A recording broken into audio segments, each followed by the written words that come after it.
the detective in this book, in The Man from Beijing, the detective isn't a detective. In fact, the detectives don't do much detecting, and the judge doesn't do much judging. You've kind of flipped it around. The detectives have already judged who's done it before they have all the facts, and the judge, who is supposed to decide things, keeps the most open mind, which I found fascinating. Well, I maybe I should tell you that my father was a judge. And I have never ever before used that experience that I have from that I was a child, the fact of living very closely to the system of justice. But now came a day when I realized that in The Man from Beijing I couldn't use Wallander, and I needed another main character. And I thought about the judge, and to distance myself from the memory of my father, who is dead since many years, I decided to make her a woman. Now, there is another thing too that's important. I wanted to create a main character that had from the past a relation to China. The fact that when she was very young at the university she was what we in Sweden call a Maoist. And by the way, Sweden is a very decent society. That means that you can become a judge even if you have that kind of past, and that I think is one of the real decent things with Swedish society. So that was a couple of the reasons why I chose to use a female judge as a main character, and I was very happy to do that. But I can assure you that she will not come back. This is a one-timer in a way.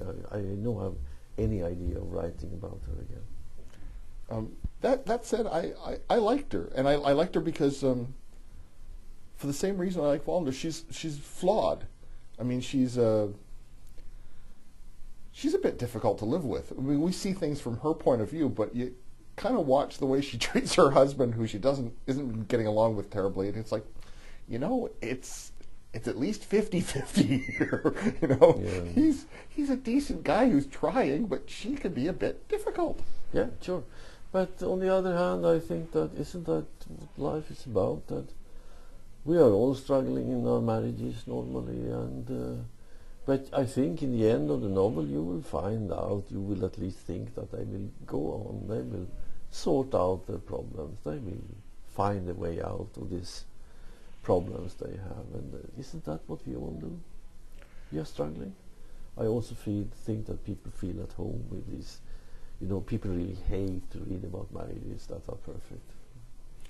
I think people find that disgusting, really, because this is not the reality. The crime at the beginning of this novel, have to say, one of the most horrendous I've ever read. I mean, quite. Can you? It doesn't give a lot away. You just what has happened in this village? Well, this is a story with many, I hope, many dimensions.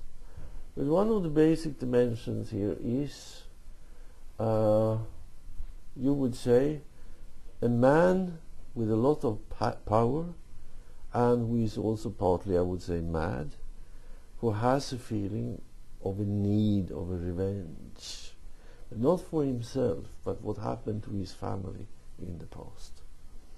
And to make this plausible, I really felt that, okay, his revenge must be fairly bad. And so I decided in the starting point to wipe out the whole village. And I'm quite sure that you can find examples in history about certain things like that, as has happened, even though obviously never in Sweden. But on the other hand, we must remember that what I do is writing fiction. And what is the definition of fiction? It is obviously that I write about what could have happened, but not necessarily what has happened. And by the way, the people up north in Sweden, where this village is supposed to be, they are quite proud of their landscape or their region of Sweden being used, because everyone realizes this is fiction, obviously. So No one has complained about that. I love how it sort of ripples out, this story. I mean, it starts sort of very small, very remote, horrible crime in a small place, but then it really is kind of global in scope, because you end up in Beijing and Mozambique and Zimbabwe. I mean, London. Yeah. I think that this is obviously also something I wanted to talk about, that the world of today, there are no places that are not connected to other places. There is always today a sort of connection between the huge places and the small places, and the small countries and the huge countries. And this is what I wanted to talk about. And this is not only geographically in different places, we also historically are in different places, because a part of this story is also historically in the United States in the 1850s and in China in the 1850s.